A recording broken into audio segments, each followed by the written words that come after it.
qui sème des désordre et des désolations au niveau de la population. Voilà, le décor est là. Françoise Bouela et toute l'équipe qui est là, Jirens Kelani, JR Diakadi, Jessica Bassel, tout le monde est là. Françoise, si vous m'entendez, vous pouvez prendre l'antenne et nous décrire à quelques détails près ce qui se passe sur place à Béni.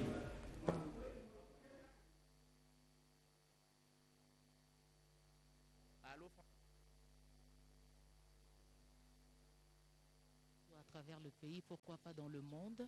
Vous êtes dans la ville de Matadi, Boma, à Boutembo. Nous sommes à Béni. Béni, une zone rouge.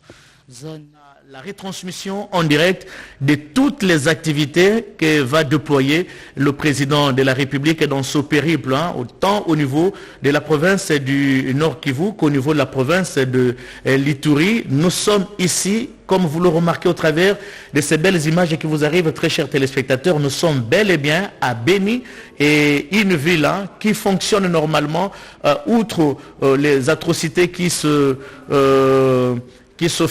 font remarquer par-ci par-là, mais Béni est une ville qui existe, les activités y sont, et Françoise Bouela est descendue sur le terrain pour nous faire voir les réalités qui prévalent à Béni. Pêchons Benga, avec votre complicité, si nous pouvons suivre ce reportage de Françoise Bouela sur la ville de Béni. Sur la déventure, rien n'est renseigné sur la vie à l'intérieur. Nous sommes à Ishango, au quartier Malépé, une référence pour les spectacles hauts en couleurs et autres fous rires. Kizo est tombé amoureux de cette ville depuis 5 ans. À Béni, il y a cet espace où tout le monde peut se retrouver, danser et passer des très bons moments. Donc c'est vrai qu'il y a tout ce qui se passe, mais à Béni, il y a aussi la vie quand même. Le rire est thérapeutique. Des spectacles sont offerts au public qui en réclament chaque semaine. Allumez vos téléphones. Allumez. Voilà. On est là pour se déstresser mutuellement, parce que déjà vous connaissez bien ce qu'on parle de la ville de Béni. Mais au-delà de ça, nous disons que voilà, ça ne suffit pas. Il ne faudrait pas que les gens aient toujours cette image. Il faudrait vendre aussi positivement l'image de cette ville, quoi. Ishango, c'est aussi ce podium qui accueille des stars venues de partout, tels que Jean Gobal de Kinshasa et le comédien Boulamatari. Avec de nouvelles mesures prises par le chef de l'État, Ishango est frappé par 15 jours de fermeture. 15 jours, c'est pas trop. On pourra tenir bon et peut-être s'adapter avec différentes activités. Espace de jeu, pizzeria et un restaurant. Cet espace, c'est aider la population de Béni à résister et à donner un sens à la vie. Comme vous l'aviez remarqué, très chers téléspectateurs, Béni n'est pas une ville fantôme. Béni, les activités, toutes les activités y sont exercées, mais sauf dans la périphérie où il y a quelques problèmes avec l'incursion des ADF, mais à Béni, tout va pour le mieux. Alors, on me dit que les Béni est déjà prêt. Nous pouvons joindre Françoise et toute l'équipe qui est sur place à Béni pour nous décrire l'ambiance qui règne en ce moment, avant bien sûr que le chef de l'État nous reçoive les différentes notabilités pour sensibiliser les uns et les autres. Françoise Bouela.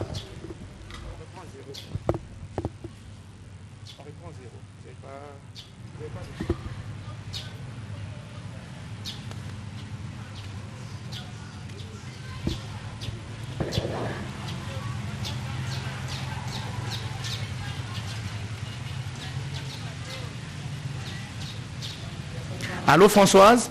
Françoise Bouela, si vous nous écoutez, JR Diakadi, Jirens Kelani, Jessica Bassele, vous pouvez prendre l'antenne pour nous parler justement de cette rencontre entre les chefs des différentes communautés et le président de la République, Félix-Antoine Tshisekedi Tshilombo, le garant de la nation et garant du bon fonctionnement des institutions de la République démocratique du Congo, commandant suprême des forces armées de la République démocratique du Congo et de la police nationale, qui va recevoir tout à l'heure. Françoise, je vous vois au travers ces images.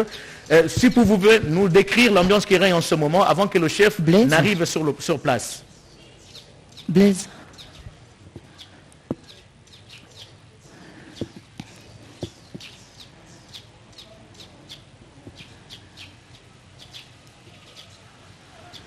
Context.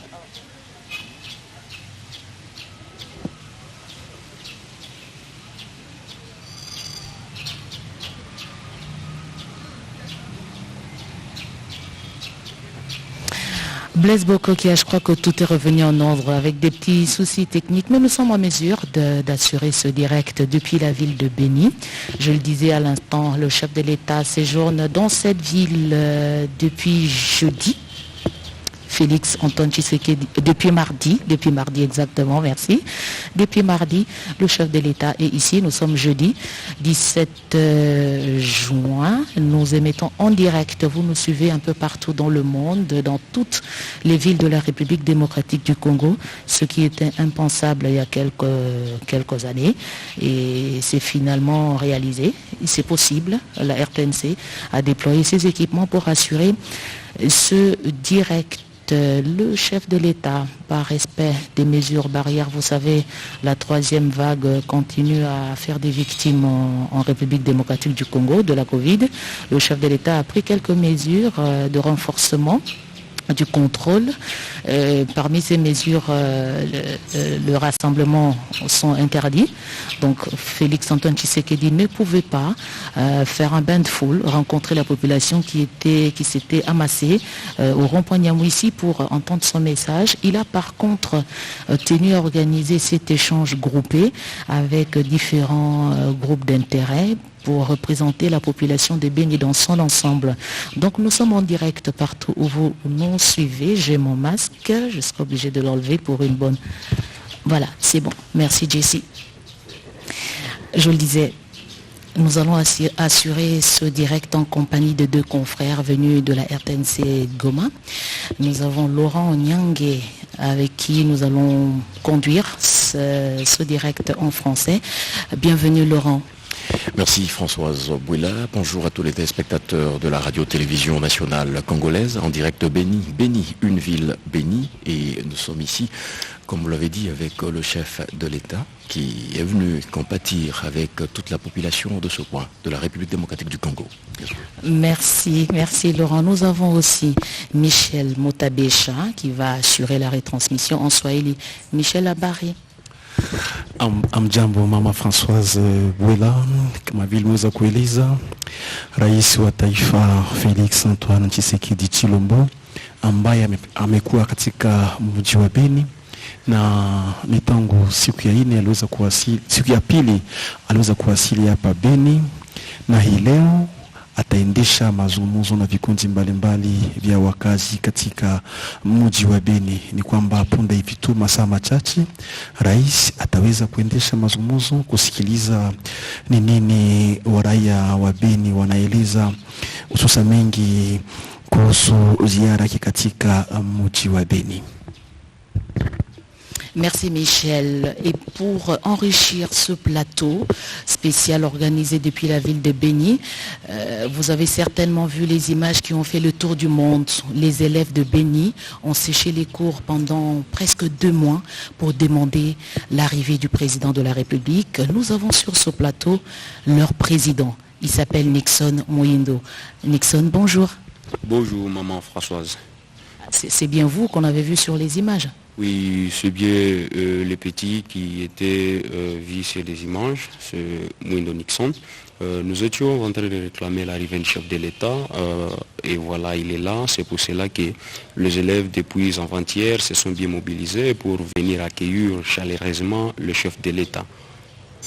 Vous êtes des enfants, il y a eu des interprétations sur votre geste. Comment vous réagissez? Oui, vous savez, vu que la ville de Béni c'est une ville politique et on croyait que les enfants sont manipulés et ça s'est fait, on disait qu'on est des maïmaï, mais la chose qui n'était pas vraie. En vrai dire, c'était les enfants qui disaient qu'ils en avaient marre avec les sécurités. Vous savez, quand on tire, il y a des manifestations, nous on n'étudie pas, tout ça, on a vu que c'est pas bon. C'est pour cela que nous avions compris que notre réponse, c'est le chef de l'État qui puisse venir ici chez nous à Béni, qu'on partage avec les chefs de l'État.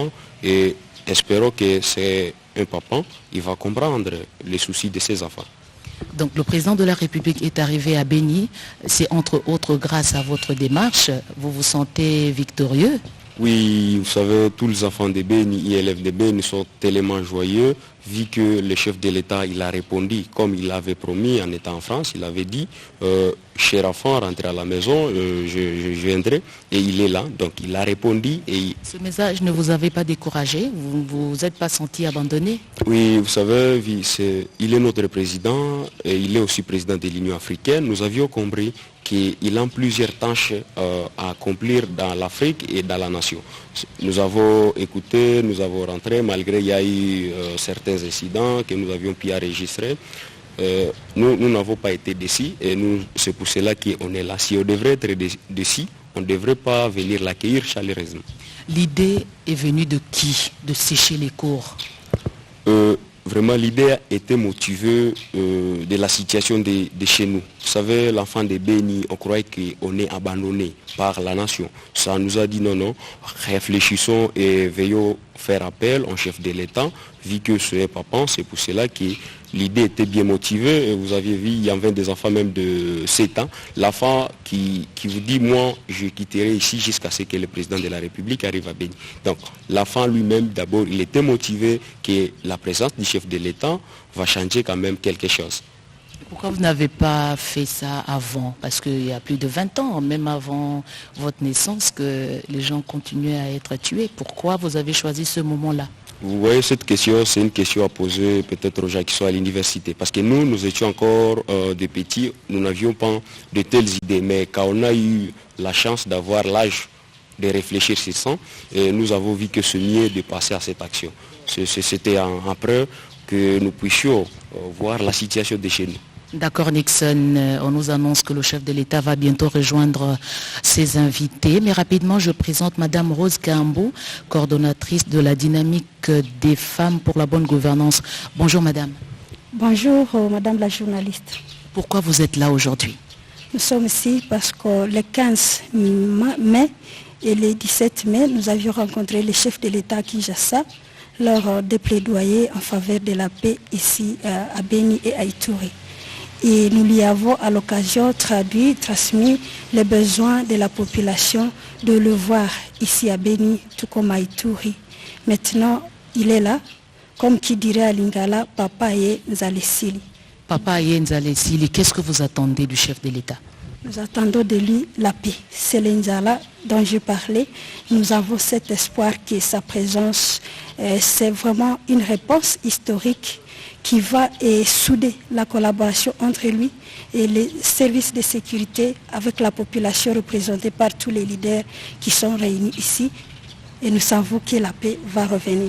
Merci Maman Rose. Je rappelle que dans les délégations qui sont ici, Laurent, nous avons les confessions religieuses, les coordinations de la société civile de Béni, les organisations féminines, des femmes qui encadrent des enfants orphelins, des massacres. Vous venez d'écouter le président des élèves de Béni, Nixon Mouindo, qui avait poussé ses amis à décréter quelque temps pour lancer l'appel au chef de l'État de venir lui-même. Aujourd'hui, le président de la République est arrivé sur place, c'est une satisfaction et bientôt il va rejoindre ses invités qui l'attendent avec beaucoup d'espérance. Laurent, vous êtes à Goma. Comment est captée l'arrivée du chef de l'État ici? Parce qu'il faut dire Goma et Béni, c'est le Nord Kivu.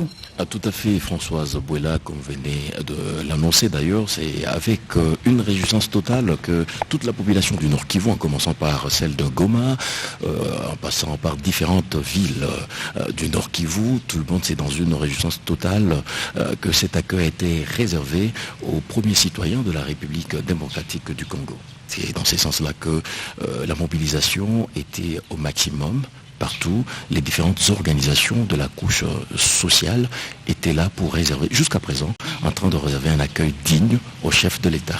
Merci Laurent. Michel, le Swahili. Ni kwamba Mama Françoise Bouela punde hivi karibuni rais wa taifa ataweza kuingia na kuweza kuanzisha mazungumzo na ujumbe ambao umengojelewa kwa hamu sana na wengi wakazi hususa hapa mjini Beni, jimbo lote la Kivu la Kaskazini, hata na katika Jamhuri ya Kidemokrasia ya Kongo. Tuwafahamisha kwamba hapa kumekuwa vikundi mbalimbali vya wakazi, ni kama vile wakilishi wa vikundi vya makanisa ama vya madhehebu mbalimbali za kidini, wakilishi vile vile wa mashirika za wamama ambao wamekuwa wakiwahudumia wale waafiriwa wa vita, watu ambao wamekuwa na magumu mbalimbali, wanafunzi ambao siku si nyingi waliweza kupiga goti mbele ya ofisi ya meya wa mji wa Beni wakilazimisha rais wa taifa aweze kuwasili hapa katika mji wa Beni. Ni kwamba kwa kutoa jibu kwa ombi yao, rais yupo hapa na wao watazungumza hivi punde tu na rais wa taifa. Ni kwamba ni hayo tu, na wakazi hapa katika mji wa Beni ni wengi ambao wametoa shukrani na wameonyesha matumaini kwamba ujio wa rais wa taifa, kwa kuwa punde tu siku si nyingi waliweza, ni kwamba Voilà, comme annoncé, le président de la République fait son entrée. Félix-Antoine Tshisekedi avait promis de parler à la population directement, sans intermédiaire, mais pour raison de respect aux gestes barrières, on a essayé de faire un tri pour constituer les délégations. Merci J.R. Diakadi qui assure la réalisation de cette retransmission. Merci à toutes les équipes. Oui, allez-y, nous allons vous retrouver plus tard. Nous vous laissons suivre cet échange du président de la République.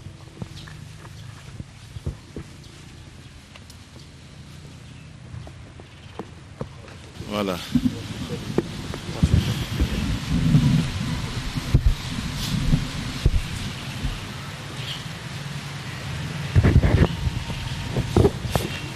Excellence, puisse continuer.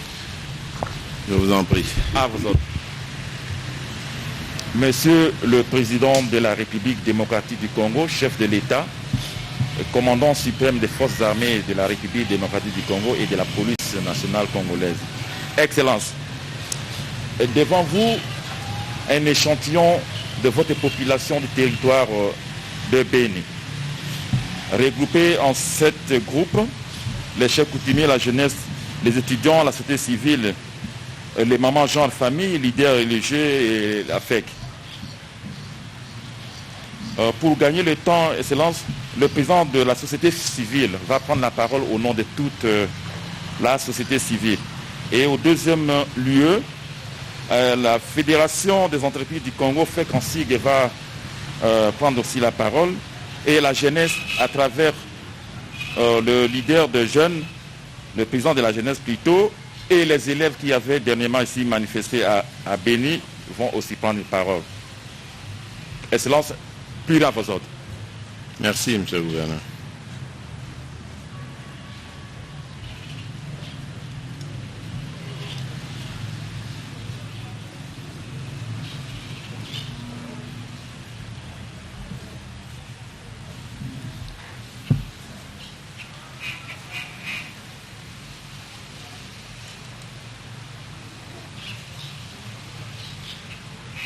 C'est à qui le tour?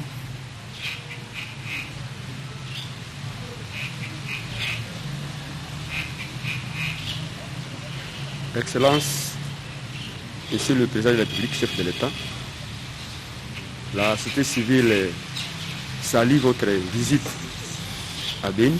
Merci. Ce qui manifeste l'attachement que vous avez envers notre entité, ville et territoire de Beni. Nous voudrions également encourager votre détermination dans le cadre de la restauration de la paix dans notre région. Le contexte, vous le savez, c'est l'insécurité grandissante qui est caractérisée par les tueries en masse, les massacres commis par les EDF et d'autres groupes armés. Vous aviez lancé les opérations militaires depuis octobre 2019. Nous avons vu comment ces opérations se sont déroulées. Et la ville de Beni a été à l'abri depuis 2020 jusqu'à aujourd'hui à l'abri des incursions, des attaques des ZDF.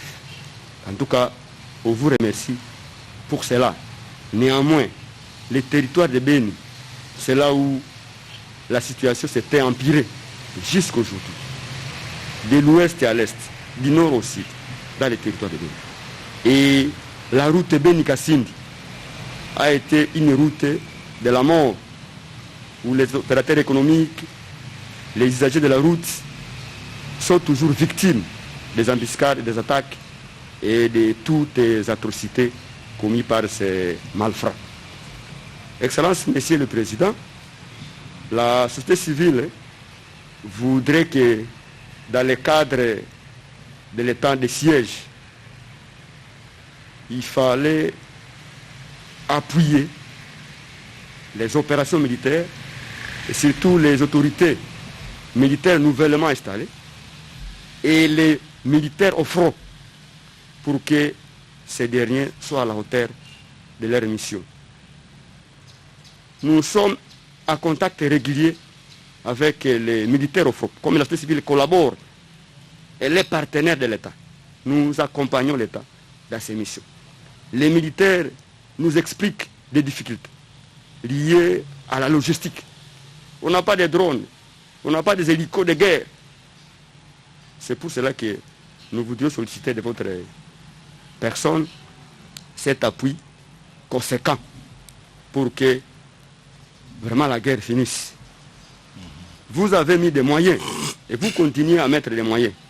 Nous avons voulu que vous puissiez aussi désigner, déléguer quelqu'un, une personne indépendante qui va vous aider à faire le suivi des moyens que vous disponibilisez aux opérations, afin de se rassurer de sa destination. Nous avons voulu que cette personne collabore avec la société civile dans le cadre de l'échange des informations, pour que vous ayez des vraies informations venues de la base. Il y a également l'état de siège que vous avez décrété. Tout cela dans le cadre, dans les soucis de pacifier, de restaurer la paix. Mais il y a des conséquences que nous sommes en train de vivre, de constater sur terre. C'est par exemple au niveau de la justice. Vous savez que les juridictions civiles ont fermé leurs portes, alors qu'il y a des prévenus. Et les juridictions militaires qui sont ici, les magistrats, les juges, sont moins nombreux. Nous avons voulu que dans ce cadre-là, il faut renforcer les effectifs des magistrats et des juges militaires pour que ces derniers puissent être à la hauteur aussi de résoudre vite les dossiers comme ils sont maintenant débordés. Il y a également la route Béni-Kassindi. C'est une route principale, malheureusement victime de l'insécurité. Nous avons voulu que vous puissiez faire pour que la sécurité soit renforcée sur cette route principale. Et d'ailleurs, nous avons salué le lancement officiel que vous avez fait hier dans le cadre d'asphaltage de cette route. Ça va permettre une communication directe, mais aussi une sécurité. Parce que c'est l'unique voie qui permet aux opérateurs économiques de Béni Boutembo de se ravitailler à partir de l'extérieur, donc de l'Est de la RDC ou de l'Afrique. Vraiment, si cette route est sécurisée, ça va nous aider et ça va aussi soulager la population de Béni. Excellence, Monsieur le Président, nous avons voulu être ensemble avec vous. Nous avons beaucoup de choses à dire, mais comme le temps est contraignant, permettez-moi de finir en vous demandant de dire aux militaires au front de travailler dur, parce que quand on a confié la mission aux militaires dans le cadre de l'état de siège, ils ont une mission qui est déterminée. L'état de siège ne va pas prendre beaucoup de temps. C'est pour cela qu'il faut donner fort aux militaires au front pour que ces militaires incarnent votre volonté.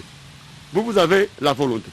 Mais vos partenaires, vos collaborateurs, peut-être parmi eux, il y a ceux-là qui ne voudraient pas que vous puissiez aboutir, vous puissiez réussir.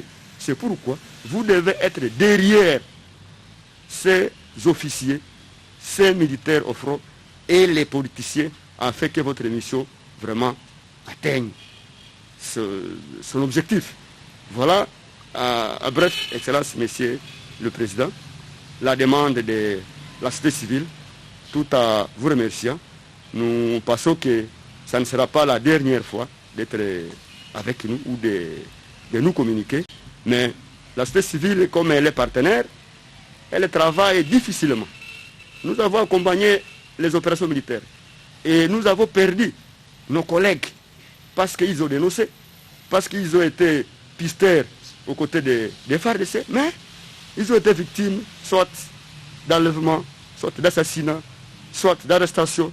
Comme nous travaillons difficilement, nous avons voulu que vous, en tant que commandant suprême, père de la nation, voyez dans quelle manière appuyer également cette société civile pour que ces activités, ces missions puissent également être à l'avantage de la population de Béniville et Béni Territoire. Excellence, je vous remercie. Merci.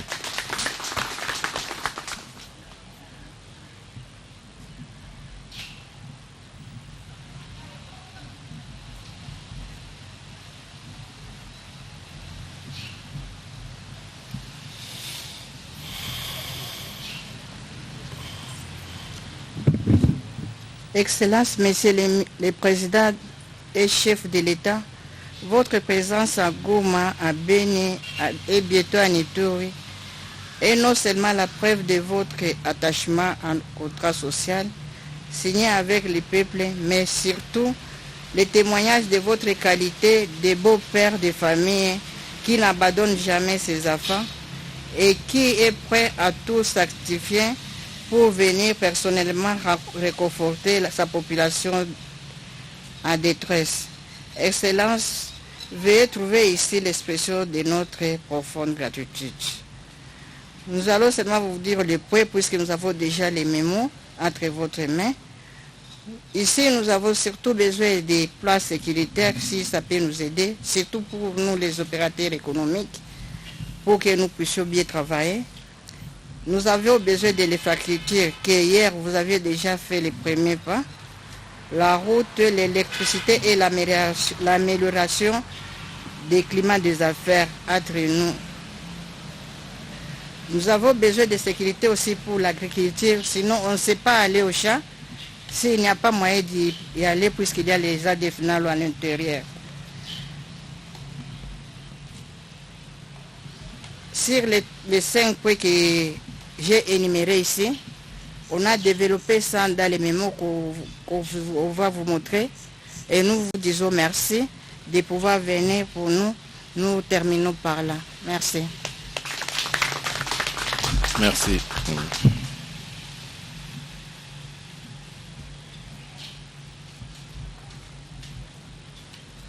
Excellence, Monsieur le Président de la République, bonne santé à Béni.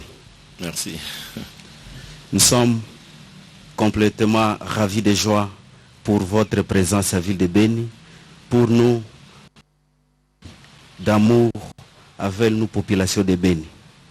Merci. Excellence, moi je ne vais pas aller très loin, je vais tout juste aller vers les recommandations, parce que nous avons déjà déposé notre note de plaidoyer. Très bien. Le collectif de la jeunesse de Béni recommande au chef de l'État d'organiser un audit interne afin d'auditer les opérations Sokola depuis le début des opérations, donc on peut aller de 2014 à 2021.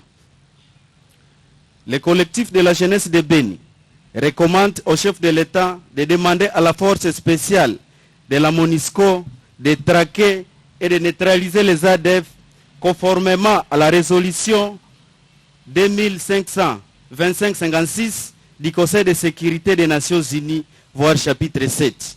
Parce que quand nous nous voyons avec la MONUSCO, là, ils ont toujours l'état de nous dire que votre gouvernement ne veut pas ce que nous puissions traquer et tuer les ennemis qui sont en train de vous tuer.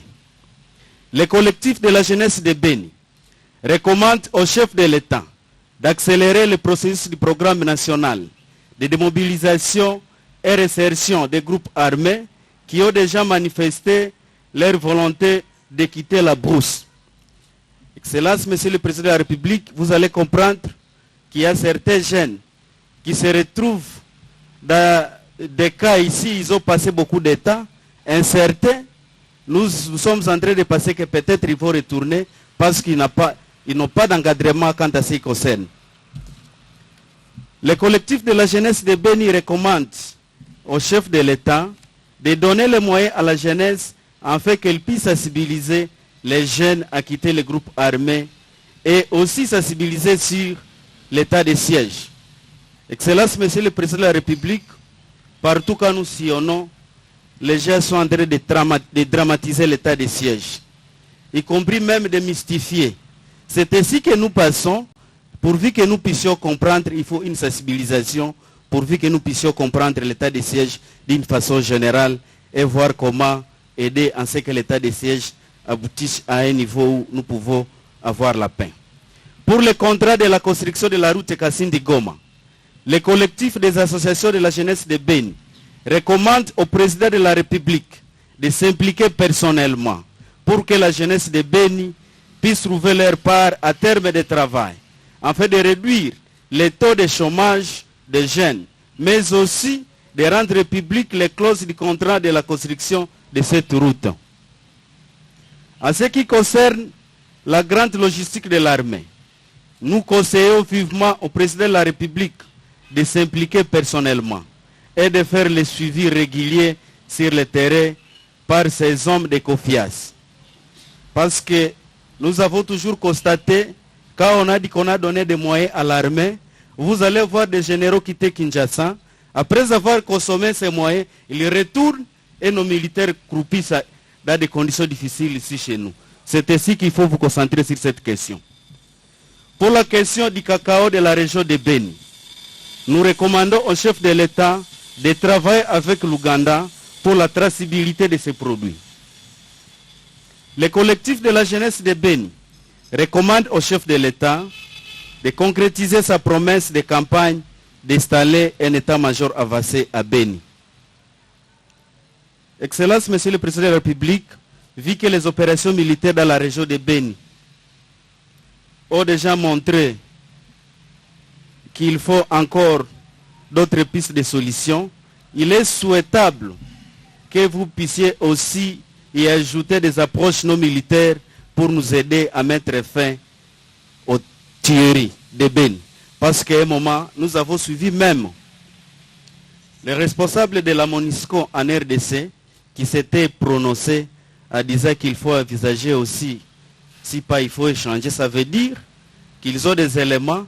Et donc, si nous pouvons aussi approcher d'autres schémas pouvant nous amener la paix, nous pensons que aussi c'est encore mieux.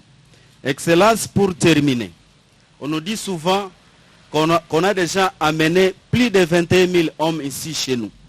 Mais quand nous observons, nous ne savons pas et nous ne sommes pas disposés à dire oui que les 21 000 hommes existent chez nous. C'est ainsi qu'il faut nous aider pour ça.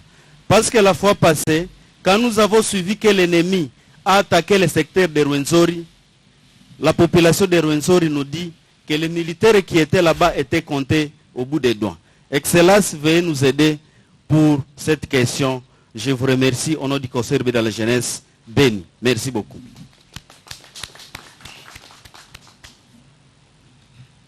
Merci. Excellence, nous avons parmi nous les élèves qui avaient manifesté dernièrement. Vous pouvez aussi les écouter. Si bien sûr.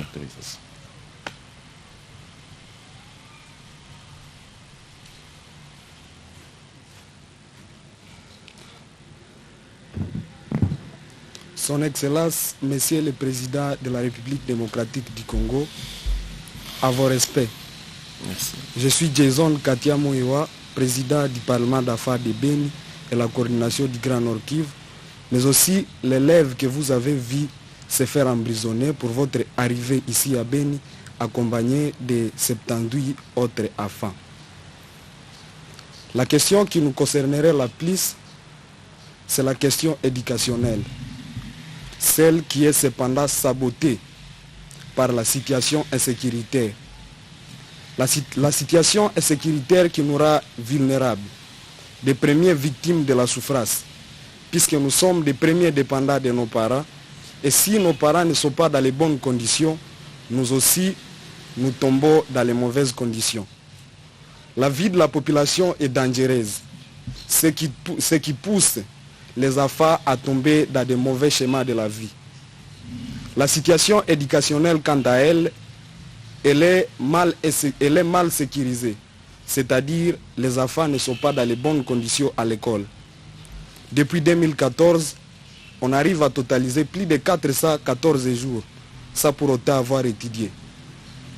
Ce qui fait en sorte que la génération présente a déjà été enterrée d'une manière ou d'une autre.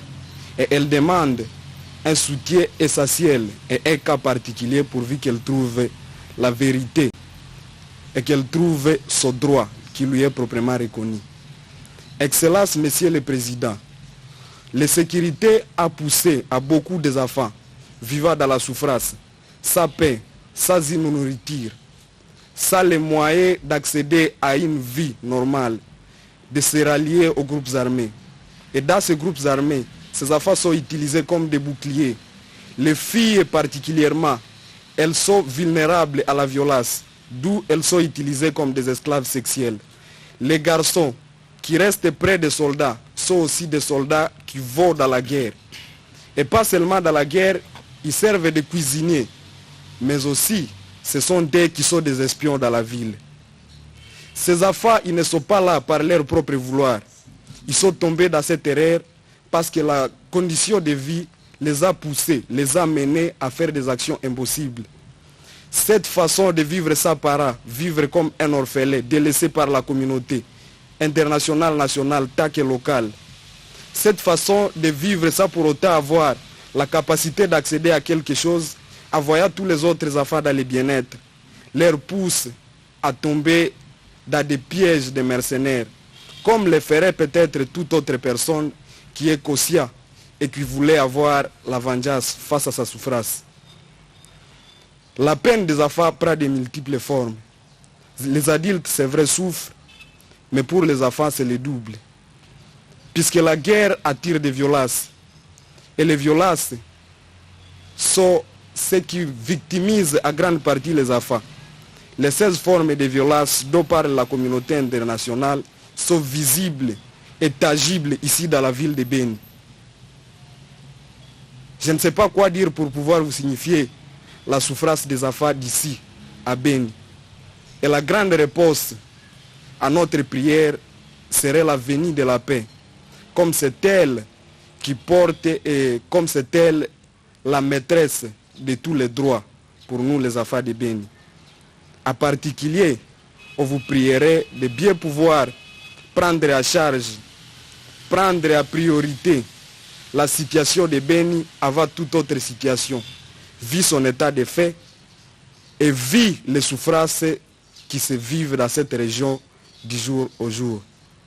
Monsieur le Président, je vous supplie de bien vouloir agréer la majorité des paroles des enfants de Beni et de bien vouloir accompagner le fait que les enfants de Beni ont passé 8 jours et nuits priant que leurs rêves soient une réalité, de bien vouloir les remettre dans une route où ils pourront continuer en espérant avoir une vie paisible et en espérant vivre dans la réalité des faits. Monsieur le Président, à vos honneurs, je vous remercie pour nous avoir attendus.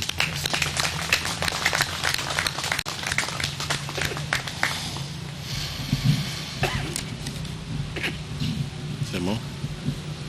Ok. Voilà. Excusez-moi d'être un petit peu bouleversé. Le jeune homme m'a vraiment saisi émotionnellement. Et je voudrais le remercier en tout cas et lui dire mon fils, je ne vous abandonnerai jamais. Vous devez le savoir. Bien. D'abord, permettez-moi à travers vous en tout cas, de présenter mes excuses à toute la population de Béni pour avoir finalement annulé le meeting populaire que je devais tenir. Je remercie les uns et les autres ici, particulièrement les chefs coutumiers, les représentants d'associations qui avaient mobilisé énormément ces 2 derniers jours pour cet événement. Mais comme vous le savez, il y a quelques jours, j'ai adressé à la nation un message à propos de la recrudescence de la pandémie de Covid qui fait des victimes en grand nombre dans notre pays. La 3e vague est beaucoup plus virulente que les 2 précédentes. Et d'ailleurs, il y a quelqu'un qui devait d'ailleurs arriver ici comme administrateur, parmi les nouveaux que j'ai désignés pour gérer l'état de siège, qui malheureusement est décédé, paix à son âme. Et même parmi mes collaborateurs aussi, malheureusement, j'ai perdu le coordonnateur de la cellule climat des affaires que j'avais créée au niveau de la présidence, qui est décédé aussi de Covid, paix à son âme. Et dans notre délégation ici, il y avait 2 généraux qui devaient venir avec nous, mais qui ont dû annuler parce qu'ils ont été testés positifs. Donc vous voyez, la Covid est déjà dans la région. Et donc je vous recommande vraiment, je vous recommande vivement de faire très attention. Cette 3e vague est encore plus dangereuse et beaucoup plus sournoise que les 2 précédentes, et elle fait beaucoup de dégâts. Donc prenons vraiment bien soin de nous prémunir. La seconde chose que je vais dire, je vais commencer peut-être à énumérer les points que vous avez énoncés ici. C'est la principale d'ailleurs, c'est l'insécurité. Ça fait des années que ce coin de la République, pourtant très dynamique, très engagé, très déterminé, très entreprenant, est en proie à la violence. Et au-delà de la ville de Béni, il y a le territoire et même au-delà du territoire. Je suis conscient des difficultés et vous devez savoir que la situation, elle est très complexe. Donc c'est-à-dire que nous n'avons pas affaire ici à un camp, un groupe visible, positionné en face de nous et que nous devons absolument attaquer, éliminer. Nous avons affaire à un type de guerre qui est asymétrique. Les spécialistes de sécurité vous diront que ce n'est pas une guerre classique. L'ennemi est sournois. La journée, on ne le voit pas, il disparaît, il se mêle à la population. Et la nuit, il apparaît de manière brutale, violente et cause la mort. Le jeune homme qui vient de terminer, mon fils l'élève, a dit qu'il y a même des enfants aujourd'hui, et c'est ça qui m'a vraiment fait de la peine. Des enfants devenus orphelins, abandonnés, qui sont récupérés par ces groupes, utilisés parce qu'ils n'ont pas d'autre choix, et réinsérés dans la société comme indicateurs, comme espions, pour donner des positions, des informations qui vont servir aux adultes à venir causer la mort. C'est compliqué, mais en tant que responsable de ce pays, de cette armée, je peux vous dire que ça ne va pas du tout me décourager. Ma détermination s'en trouve encore d'ailleurs plus décuplée, parce que je vais en finir avec ces gens qui sont doublement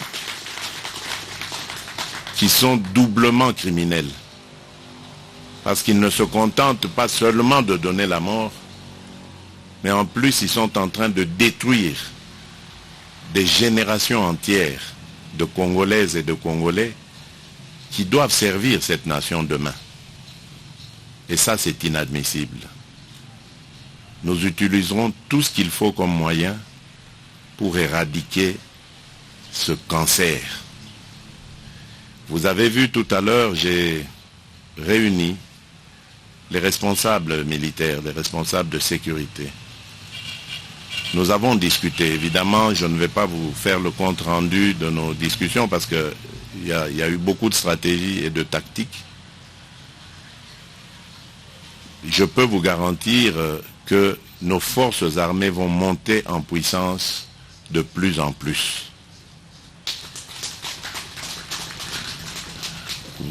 Vous avez évoqué l'état de siège, je l'ai entendu à plusieurs reprises. L'état de siège, rassurez-vous, n'a pas été décidé pour vous embêter. Loin de là. À un moment donné, il fallait une prise en main musclée, telle que seuls les militaires sont capables de le démontrer. Votre gouverneur, que je vois ici, qui est un homme que j'apprécie énormément et dont j'appréciais d'ailleurs le travail, il le sait. À chaque fois que je le recevais à Kinshasa, je le lui disais, il avait mes encouragements. Votre gouverneur, disais-je, n'a pas été désavoué, loin de là. D'ailleurs, dès que l'état de siège prend fin, et j'espère le plus tôt possible, il sera réhabilité, sans aucun problème. Parce que c'est un homme en qui j'avais confiance et que j'appuie personnellement, il le sait. Je ne le dis pas pour le flatter, il le sait.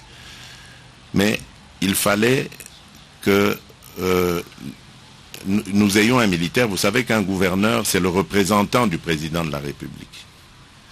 Et vous avez évoqué ici, avec raison d'ailleurs, la situation de notre armée. La manière dont nos militaires sont pris en charge, organisés, structurés.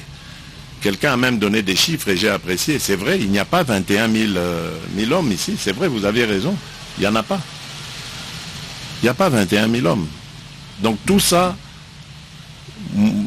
diriger ça de Kinshasa, c'était compliqué. Et le gouverneur, Carly Kassivita, qui est un civil, ne pouvait pas non plus forcément avoir accès à toutes ces informations. Donc il fallait un représentant du président de la République qui soit militaire pour percer ces secrets, ces confidences, ces magouilles, disons même ça comme ça, ces magouilles.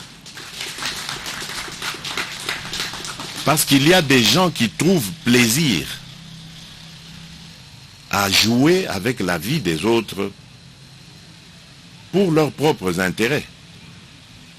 Alors il n'y avait pas meilleure personne qu'un militaire de probité avérée,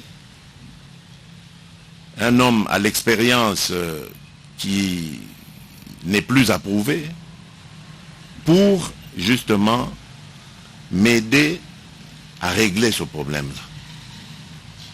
Et donc, c'est pour ça que je vous dis, votre armée, notre armée nationale, va monter en puissance de plus en plus dans les jours, les semaines et les mois à venir, grâce justement à cette décision. Et dès que les résultats seront obtenus, le gouverneur son adjoint seront appelés à d'autres missions. Et le gouverneur qui était là, qui faisait fonction avant, Carly Cassivita, va reprendre sa mission normalement telle que dévolue par la Constitution. Donc, vous n'avez pas à vous détourner de l'état de siège. Et je suis d'accord avec le représentant de la jeunesse. Il faut qu'on y réfléchisse, monsieur le gouverneur militaire, à utiliser les jeunes, à leur donner davantage de moyens pour qu'ils sensibilisent, surtout les jeunes comme eux, à comprendre la nécessité de cet état de siège. Vous devez aller vers les gens, rencontrer-les, parler avec eux, parce qu'évidemment, vous le savez, le succès des opérations militaires n'est pas souhaité par tout le monde. Même par des Congolais, c'est ce qui me choque. Et pire même par des habitants de cette région. Il y en a qui combattent cela, qui veulent que la violence continue. C'est inexplicable. Mais il faut continuer à sensibiliser et à expliquer aux populations le bien fondé de cette décision. Et surtout leur dire que ce n'est pas pour les brimer que nous avons pris cette décision, c'est au contraire pour les aider. Croyez-moi, chers compatriotes, je ne suis pas venu au pouvoir pour continuer à assister impuissant à la déglingue de notre population, de notre pays. Je suis venu au pouvoir pour contribuer tant soit peu à améliorer les conditions de vie de nos concitoyens. Et dans les conditions de vie de nos concitoyens, la priorité, c'est la sécurité. Et j'ai toujours dit ça, tant que je n'aurai pas réglé ce problème de sécurité, pour moi, je n'aurai pas réussi mon mandat de président de la République. Donc, vous devez comprendre que c'est la priorité des priorités chez moi. Voilà pourquoi ce coin de la République, cette région de l'Est, c'est l'endroit où je me suis le plus rendu depuis que je suis président de la République. C'est un signe pour vous montrer que je suis de cœur avec vous. Je sais que c'est douloureux quand on perd des proches, quand on perd des connaissances. C'est le réflexe humain, c'est normal. Même moi, j'ai toujours dit, si j'étais à votre place, j'allais aussi me poser la question sur ce que fait l'État. Comment est-ce qu'on peut nous massacrer comme ça? Où est l'État? C'est vrai. Mais dites-vous bien, chers compatriotes, je suis arrivé et j'ai trouvé une situation. L'armée est une institution. L'armée, il faut la comprendre. Et moi, n'étant pas militaire, j'ai aussi besoin de temps.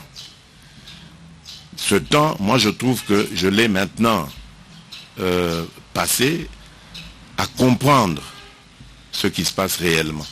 Et vous avez vu que dans le nouveau gouvernement, j'ai désigné comme ministre de la Défense un ancien militaire à la retraite. Parce que je voulais qu'au niveau du gouvernement, pendant nos conseils, nos réunions, que nous ayons aussi un spécialiste. En plus de mon staff personnel, chef de la maison militaire conseiller, et en plus du staff de l'armée, l'état-major général. Donc, nous avons besoin au gouvernement d'un militaire qui peut nous guider, qui peut nous orienter. Et je crois qu'aujourd'hui, tous les ingrédients sont réunis. C'est pour ça que je vous disais, je ne peux pas rentrer dans les détails, donner des stratégies, mais je pense que tous les ingrédients sont réunis. Maintenant, ce n'est plus qu'une question de temps. Nous allons éradiquer ce phénomène.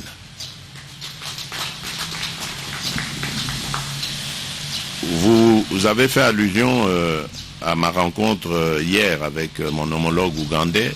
Il a aussi été question de sécurité. Et là, nous avons décidé de conjuguer nos efforts, ougandais et congolais, mais d'aller au-delà. Et ce n'est même pas une demande venue de moi, mais du président ougandais lui-même, qui a dit, élargissons même cette collaboration à toute la région. Donc tous les pays de la région. Et ceux venus de loin aussi, et j'en profite là pour rendre hommage à nos frères sud-africains, malawites et tanzaniens qui ne sont pas à côté ici, mais qui ont envoyé des forces dans ce qu'on appelle la FIB, la brigade d'intervention rapide. Et hommage spécial à nos frères kenyans qui, eux, ne sont même pas de la SADC, parce que les 3 autres pays étaient de la SADC, la décision avait été prise au niveau de la SADC, dans laquelle la République démocratique du Congo participe, est membre. Mais là, le Kenya a pris aussi soin de répondre présent à l'appel que la communauté internationale avait lancé pour renforcer la FIB, renforcer les forces nationales, les FRDC, et aider à éradiquer tous ces phénomènes de groupes armés. Donc, vraiment, nous sommes parés aujourd'hui. Nous sommes parés pour nous attaquer de manière radicale et efficace à cette gangrène qui est les ADF. Et je profite de l'occasion parce que vous représentez le peuple de Béni pour vous demander vraiment avec insistance de collaborer avec les forces armées et les forces de la police. Ne doutez pas d'elles. Ne vous méfiez pas d'elles. C'est vrai que par le passé, il y a peut-être eu des fautes. Mais aujourd'hui, notre devoir a été de réparer ces failles qui les ont poussés à la faute, pour leur permettre de ne s'occuper que de leur mission.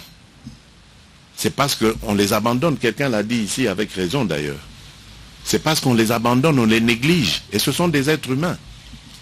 Vous les mettez dans des conditions difficiles.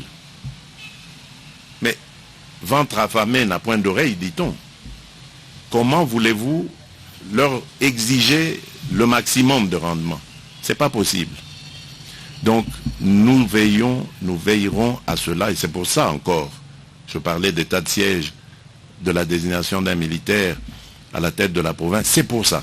Parce que lui, il sera chargé de cela, d'être au courant de tout ça, et de me tenir au courant, parce que c'est le représentant personnel et direct du chef de l'État ici. Voilà pourquoi j'ai militarisé un peu la gestion de la province. Vous allez m'en excuser, c'était assez brutal, mais c'est un mal pour un bien. Parce que le but recherché, c'est votre sécurité, votre bien-être.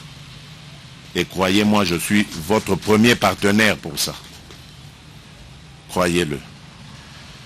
Alors, le deuxième phénomène là-dedans, toujours dans la sécurité, ce sont les groupes armés locaux, composés de nos compatriotes, qui, pour aussi des raisons de désespoir, des raisons de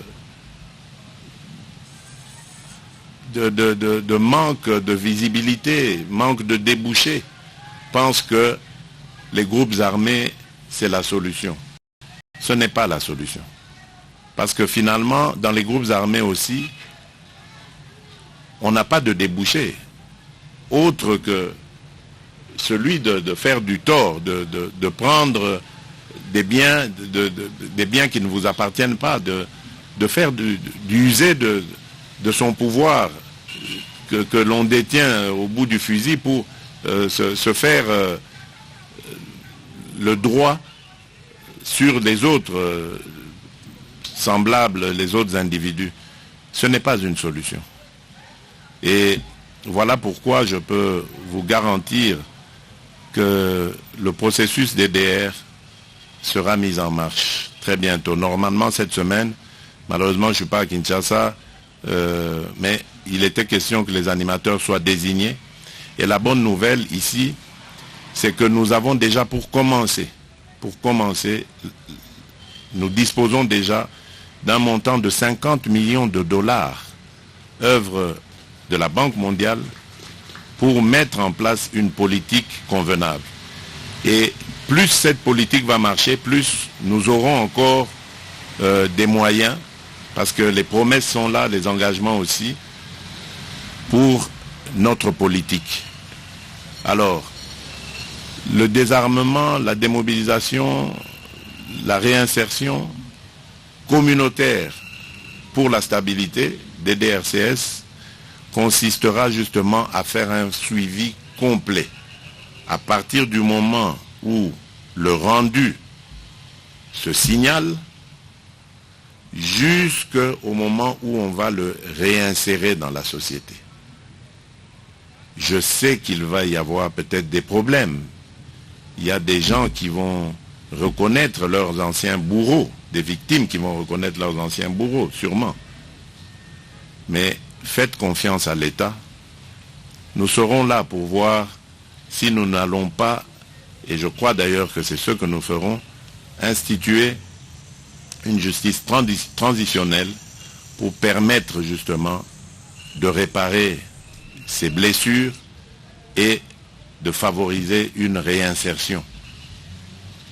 Je sais que c'est difficile, mais il faut que notre pays avance. Et pour que notre pays avance, il faut à un moment donné tirer un trait sur tout le passé sale et déshonorant que nous avons vécu et regarder dans une nouvelle direction, ensemble et unis. Ce n'est que construire notre pays. Et moi j'apprécie énormément cette partie de la République parce que je suis sûr que si on vous met dans les meilleures conditions, vous allez être les meilleurs au niveau des performances économiques. Parce que malgré les difficultés énormes que vous traversez, mais vous m'épatez par les exploits, les performances que je vois à chaque fois que je viens dans cette partie de la République. C'est vraiment admirable, ça fait plaisir à voir. Et c'est ça qui motive même encore à faire davantage d'efforts, parce que vous n'êtes pas un peuple paresseux, vous n'êtes pas un peuple de lâches, vous êtes des travailleurs, des gens qui ont toujours l'esprit d'entreprendre, et il faut vous accompagner. Et je le ferai. Alors, le responsable de la jeunesse a parlé de la justice, c'est vrai, j'en suis conscient, et même au moment où on parlait de décider de cet état de siège, il était question évidemment de cette justice qui allait être remplacée par les militaires et donc qui pouvait poser problème. Mais aujourd'hui, je crois que nous y sommes, vous le dites, il y a un problème de dossiers qui sont en souffrance, etc. Donc, nous allons voir si on ne peut pas faire un mix des deux, justice militaire et civile, les spécialistes nous le diront, pour faire avancer et débloquer les dossiers. Mais croyez-moi, je vais m'y pencher le plus rapidement possible. Alors, la demande d'appui de la société civile, je veux bien, mais je n'ai pas très bien compris appui dans quoi exactement et pourquoi. Mais je suis totalement d'accord avec vous. Moi, j'ai besoin de la société civile pour m'aider à passer des messages à la population, m'aider à faire comprendre au peuple de Béni qu'ils ne sont pas seuls dans leur souffrance et m'aider à les organiser davantage dans cette situation de difficulté, mais les organiser afin qu'ils continuent à aller de l'avant. J'ai été heureux d'apprendre que depuis 2020, normalement, il n'y a pas eu d'exaction ici. Bon, Béni est épargné certes aujourd'hui, mais il y a encore son territoire qui, lui, a encore beaucoup de problèmes et nous sommes en train d'y réfléchir. Nous y avons réfléchi aujourd'hui. Je vous ai dit, bientôt, vos souffrances prendront fin. Donc, il n'y a pas de problème. Alors, développement des infrastructures, mais bien sûr, si j'ai été à Kasindi hier, c'était pour ça. Parce que depuis que je suis arrivé à la tête de ce pays, j'ai voulu changer de paradigme. J'ai été au Rwanda, j'ai été en Ouganda, j'ai été au Burundi, des pays qui hier étaient considérés comme des ennemis, on va dire, par les Congolais, des gens à ne pas fréquenter. Mais moi, j'ai été les voir pour dire nous sommes frères. Nous n'avons pas choisi d'être voisins, c'est Dieu qui nous a placés là. Et nous allons être voisins à vie. Alors, pourquoi nous haïr? Pourquoi laisser à nos enfants, à nos petits-enfants et nos arrière-petits-enfants qui vont naître sans haine? Pourquoi leur transmettre cette haine de l'autre qui ne lui a rien fait? Donc, nous avons passé des années à nous détester, à nous faire la guerre, à nous déstabiliser. Regardons un peu les choses autrement. Construisons des ponts entre nous et bâtissons ensemble pour voir maintenant aussi ce que ça va donner. Parce que la guerre, la haine n'a rien donné. Maintenant, faisons la paix et l'amour et voyons ce que ça va donner. Et là, je suis sûr qu'on aura des résultats. Voilà pourquoi moi j'ai voulu rassurer et tendre la main à nos frères rwandais, ougandais, burundais, pour leur dire que c'est terminé cette vie-là. Nous sommes condamnés à être ensemble. Et d'entrée de jeu, j'avais fait la demande à la East African Community d'introduire, d'accepter le Congo, la République démocratique du Congo en son sein. Et aujourd'hui, c'est chose faite, Dieu merci. Ces pays nous ont acceptés dans leur communauté et il y aura des avantages considérables pour les opérateurs économiques de cette région qui bénéficieront des mêmes avantages maintenant que les autres, Rwandais, Ougandais et autres, qui leur faisaient de la concurrence sur la frontière grâce à leurs avantages tarifaires obtenus à l'entrée de Dar es Salaam ou de Mombasa. Donc voilà ce que je veux voir dans mon pays. Et ça ne va pas s'arrêter au projet de la route, à la réalisation de la route Kasindi-Beni Butembo que nous avons inaugurée hier. Ça va continuer. Il y aura d'autres routes et il y aura d'autres défis. Vous avez parlé de l'eau et de l'électricité. À ce sujet, je compte lancer plutôt un vaste programme, mais qui concernera tous les 145 territoires de notre pays. Nous sommes en train de le concevoir. Il y aura de très très bonnes choses, mais nous voulons développer le pays à partir de la base. Et donc, des moyens seront donnés à tous les administrateurs du territoire pour que le développement se fasse en un temps. Tout le monde aura le même budget, disposera du même budget, du même programme.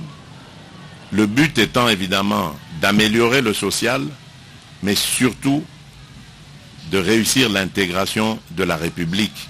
Chaque territoire aura pour mission de se connecter à l'autre, au territoire voisin. Et ainsi de suite, tout le pays se trouvera connecté et cela impactera considérablement sur notre vie au quotidien. Je pense à l'approvisionnement en denrées de première nécessité, etc. Et même à la création, s'il y a de l'énergie, à la création d'usines, d'industries qui vont créer de la richesse, améliorer le pouvoir d'achat en créant des emplois, bien sûr. Donc, c'est un programme qui se veut ambitieux, qui sera lancé cette année en tout cas, dès qu'il sera prêt, surtout dès que les moyens seront là. Parce que nous sommes justement en train de mobiliser les moyens. Vous m'avez vu descendre au Katanga assez récemment, à Kolwezi, pour voir les entreprises minières qui ont investi dans notre pays, qui sont les bienvenus. Mais j'avais été pour leur dire, écoutez les amis, je ne suis pas satisfait de notre partenariat. Vous ne pouvez pas venir dans notre pays en partenariat, en partenaire avec nous, et vous continuez de prospérer pendant que nous, propriétaires de ce pays, qui vous proposons ce partenariat, restons dans nos difficultés, notre pauvreté, etc. Non.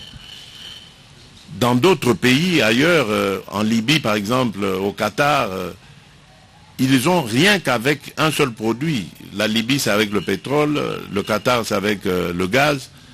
Ils ont amélioré, mais ils ont fait un bond considérable. En une vingtaine d'années, ces pays s'étaient modernisés, mais d'une façon incroyable. Leur jeunesse était prise en charge totalement au niveau éducationnel. Et l'émir du Qatar me disait récemment que chez eux, le jeune homme qui termine ses humanités, qui choisit d'aller n'importe où, de rester au pays ou d'aller à l'étranger, on l'accompagne par le pays. Il ne paye rien. Et nous avons énormément d'actifs miniers, énormément. On a plusieurs produits et nous ne sommes pas capables d'assurer ne fût-ce que la gratuité de l'enseignement, d'assurer ne fût-ce que l'accessibilité aux soins de santé. Non, c'est qu'il y a un problème. Il y a un problème. Et c'est pour ça que j'ai dit aux amis investisseurs, j'ai dit, ça ne se passera pas comme ça. On doit tout revoir. Vous gagnez, nous gagnons. Voilà. Et c'est comme ça que nous allons reconstruire notre pays. Voilà, lorsque ce programme sera prêt, je le lancerai, vous serez au courant. Et je veux le lancer à partir de tous les territoires de la République. Et comme ça, après moi, mon successeur viendra et continuera là où je me serai arrêté, où se sera arrêté le développement. Donc voilà comment nous allons évoluer et je compte sur vous, sur votre accompagnement pour cela. Oui, quelqu'un a parlé d'audit des opérations. D'accord, totalement d'accord. Soukola, les opérations Soukola 1 et 2. 1 et 2. Bien sûr, il faut faire un audit. Je vous ai dit ici que nous sortons d'une réunion très importante dans laquelle j'ai mis beaucoup d'accent sur ce genre de choses. Le but pour moi, c'est pas vraiment de faire, c'est pas la priorité. C'est vrai que c'est une nécessité, mais c'est pas une priorité. C'est pas de refaire les contrôles financiers, etc., de comment est-ce qu'on a géré les choses. Non, c'est de commencer aujourd'hui et de voir ce qu'on peut faire aujourd'hui, demain, après-demain. Donc, c'est ça pour moi la priorité. Sécuriser davantage nos populations et on va le faire. Alors, la MONUSCO, l'implication de la MONUSCO, moi je crois que elle est nécessaire.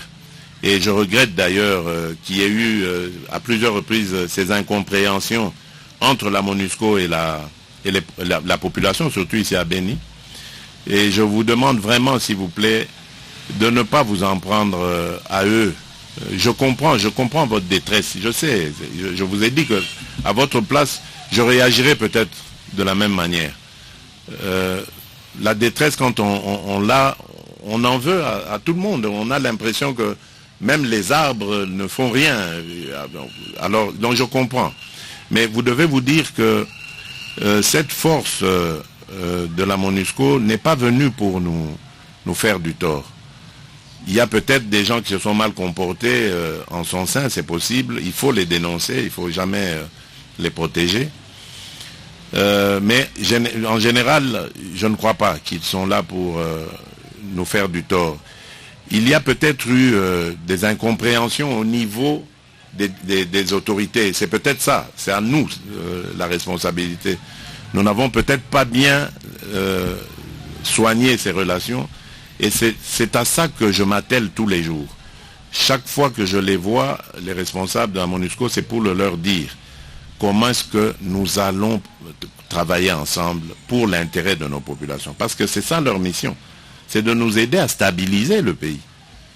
Donc, on va davantage accentuer cette collaboration. Et d'ailleurs, j'étais heureux de recevoir ce matin, là, lorsque j'ai parlé avec les responsables des forces de sécurité, de recevoir un rapport positif sur une collaboration avec les forces de la MONUSCO qui a permis de neutraliser un groupe des ADF.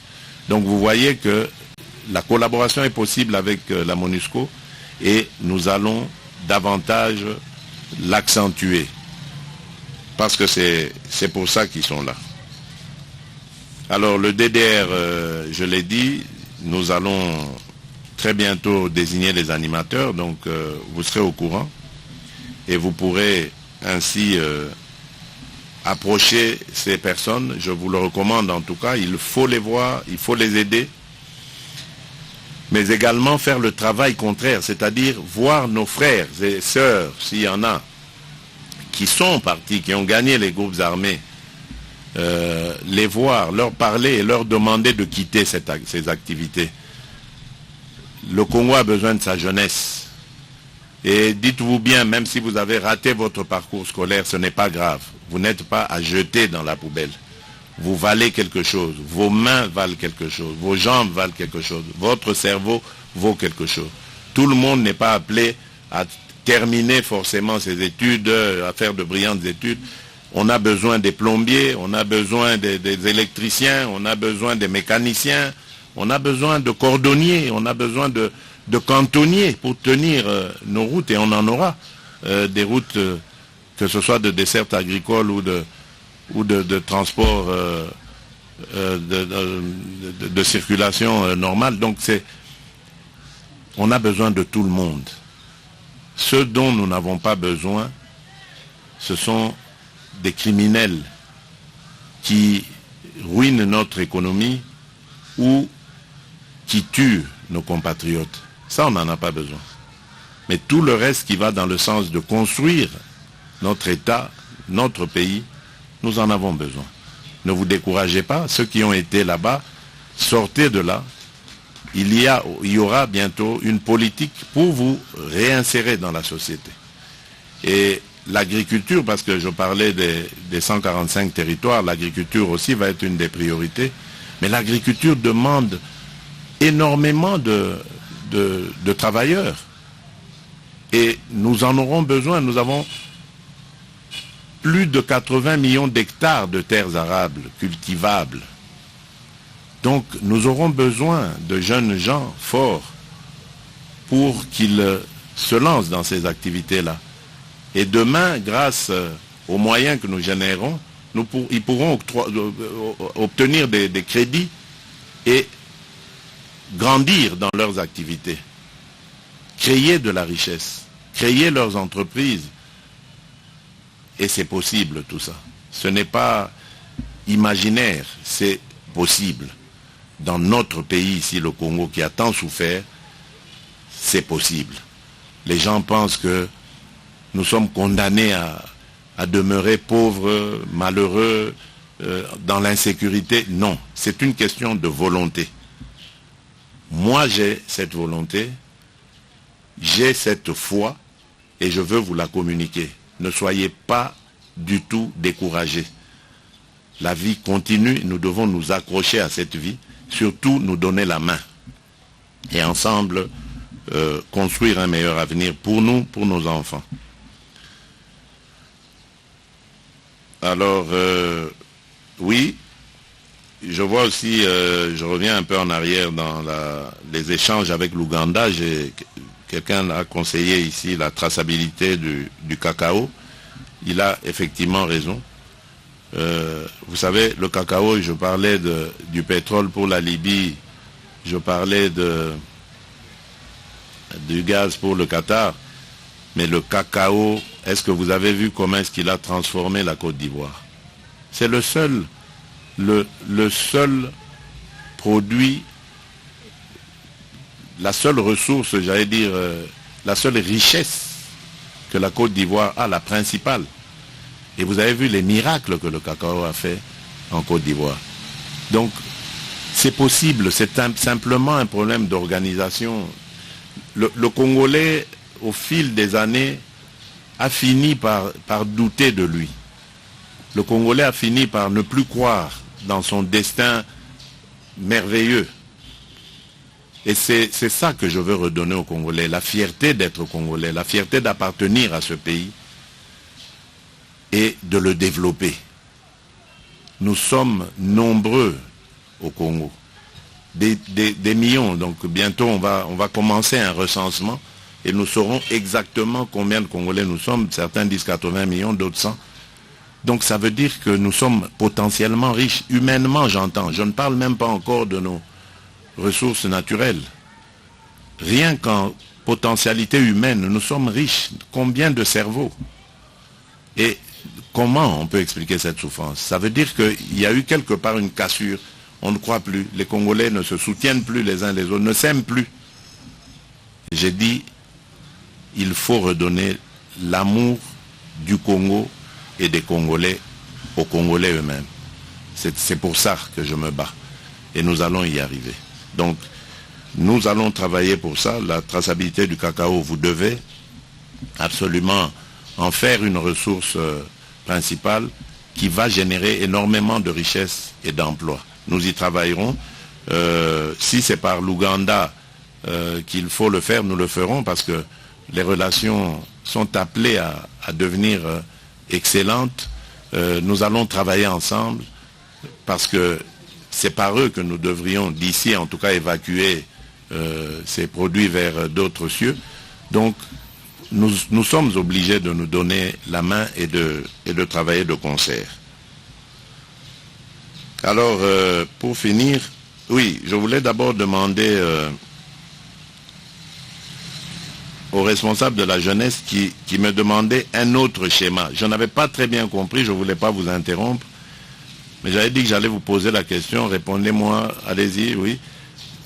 Qu'entendiez-vous par vous proposer un autre schéma? Je suis prêt à vous suivre, mais sur quel schéma? Nous, au niveau de la jeunesse, des moments passés, nous avons suivi la représentante de la MONUSCO en RDC. Je crois à l'époque c'était Leila Zerougui, si je ne me trompe pas. Qui avait dit qu'il faut échanger avec l'ennemi. Il faut négocier avec l'ennemi. Quand elle arrive à un niveau de nous dire qu'il faut négocier avec l'ennemi, c'est que la MONUSCO maîtrise l'ennemi. Et donc, il faut aussi exploiter aussi ce schéma-là, pourvu que nous puissions avoir la paix.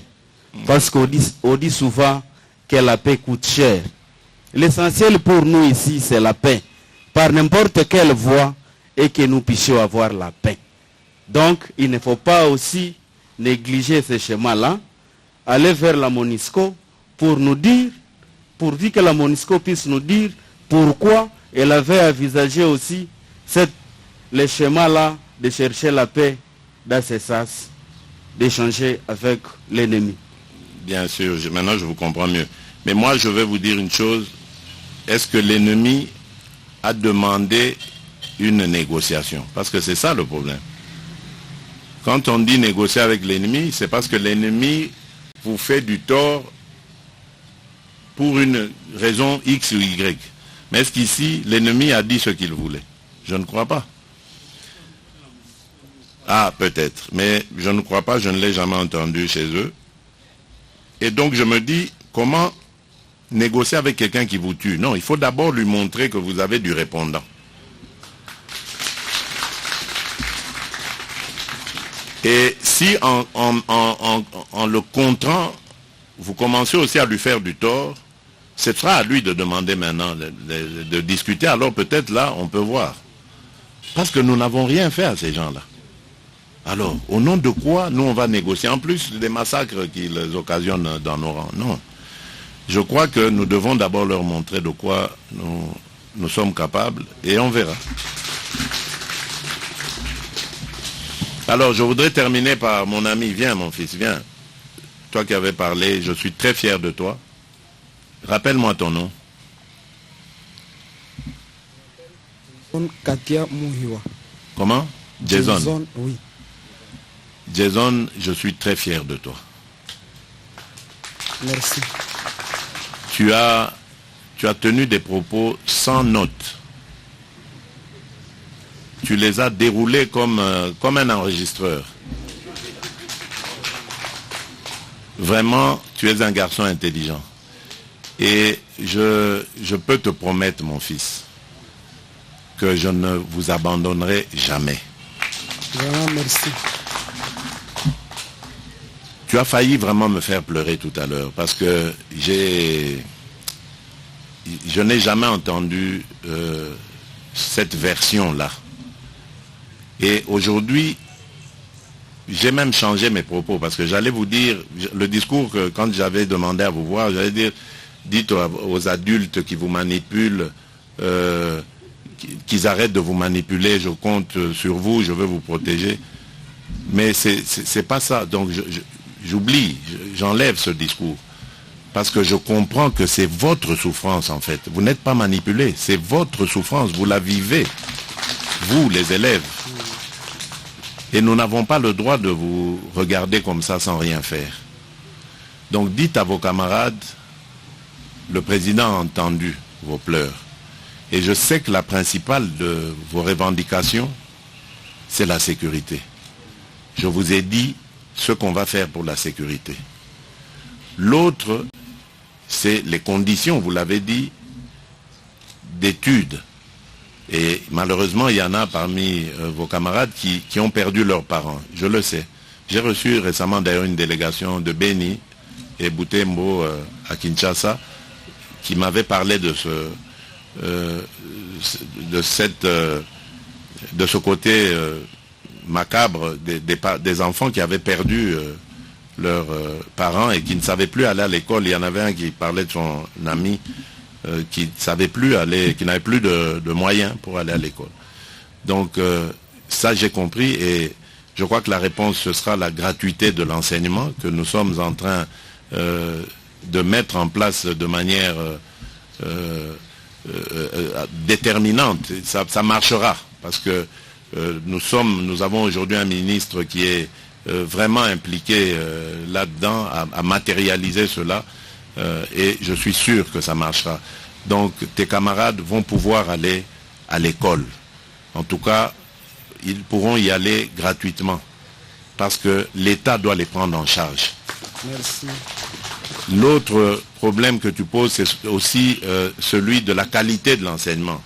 Jason, tu as dit, vous avez perdu des mois et des mois. C'est vrai. Cela c'est peut-être ressenti sur votre qualité. Ça, je vais réfléchir. Nous allons réfléchir avec les spécialistes pour voir comment, dans les zones de conflit, dans les zones où la violence a empêché nos enfants d'aller à l'école, comment est-ce qu'on peut avoir des programmes spéciaux de rattrapage ou de remise à niveau pour leur permettre de ne pas avoir du retard sur les autres enfants de la République. En tout cas, j'ai vraiment envie de vous dire que je ne vous abandonnerai pas. Merci. Soyez forts, je vous protégerai. Dites-le à vos amis, à vos camarades, il n'y a pas de problème. Merci, papa. Merci, Jason. Merci beaucoup. Et pour finir,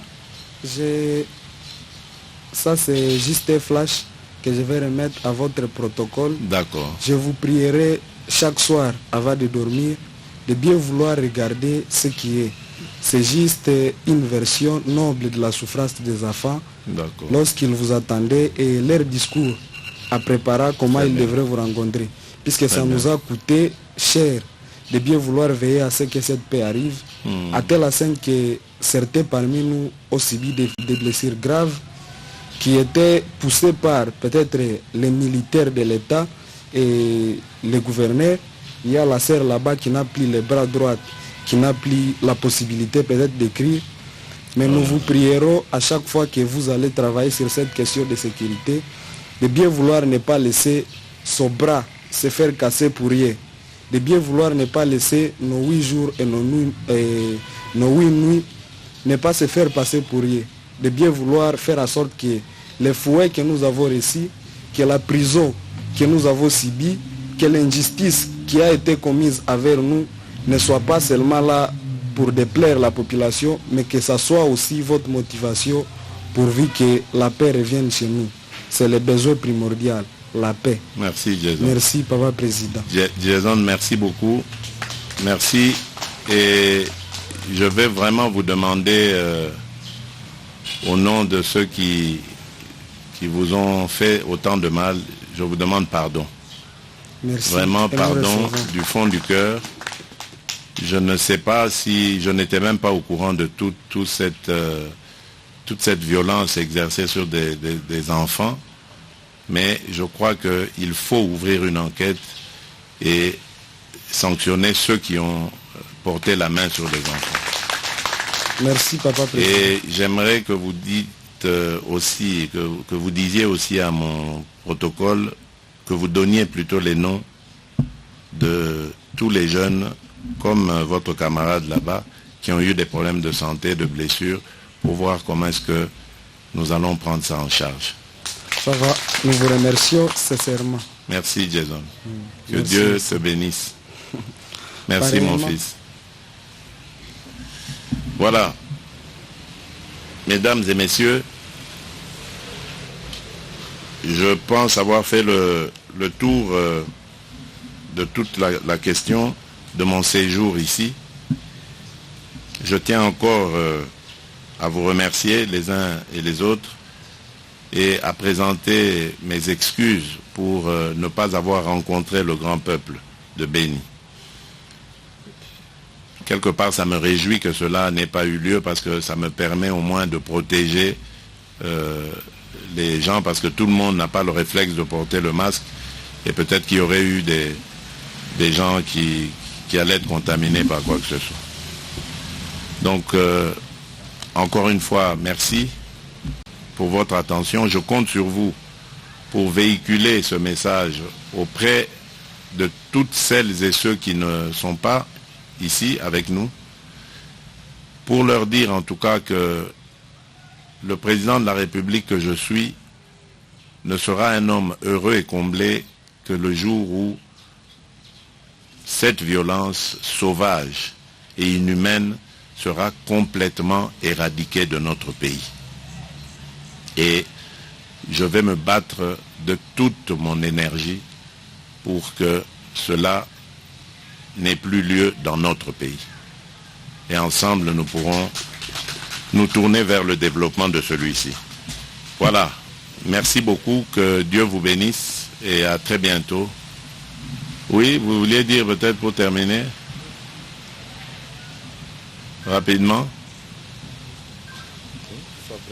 Oui, parce que moi, je vais encore Monsieur le ajouter Président. Ici, c'est Manzia Vakinda Louvanzadamiel, 4e vice-président de la fédération UDPS Tshisekedi Boutembo.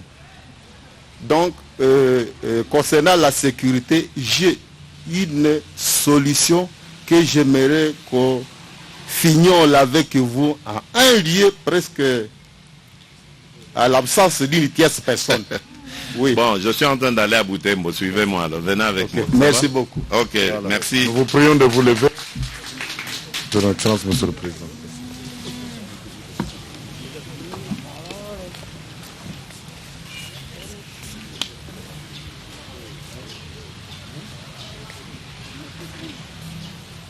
Quand il y a Voilà. Jason qui est le président du Parlement des élèves de Béni, qui, avec beaucoup de courage, a restitué ce qui s'était passé au moment où ils ont décidé d'investir la mairie pour faire entendre leur voix. Parce qu'il faut dire que les enfants